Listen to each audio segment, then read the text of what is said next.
Welcome back to my YouTube channel. This is Weng Sensei, your online tutor.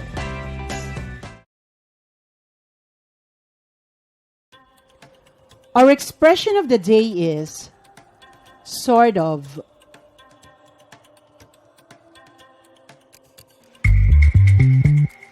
Let's begin.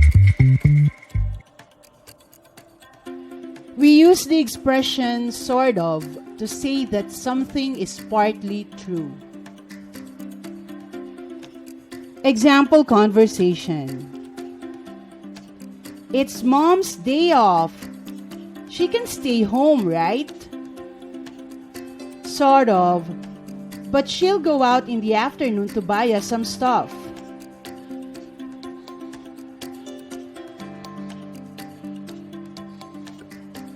Complete this conversation using the video.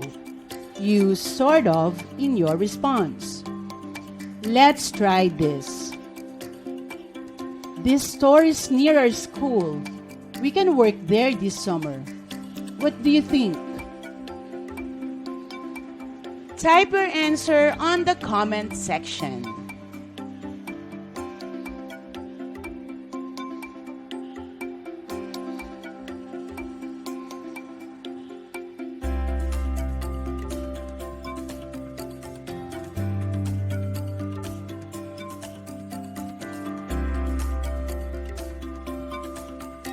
For tomorrow's expression of the day, we will use, I'm getting the hang of it.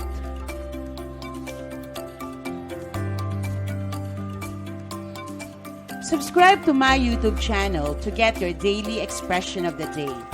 Like and share this video and leave a comment below. Thank you so much for watching and see you again tomorrow.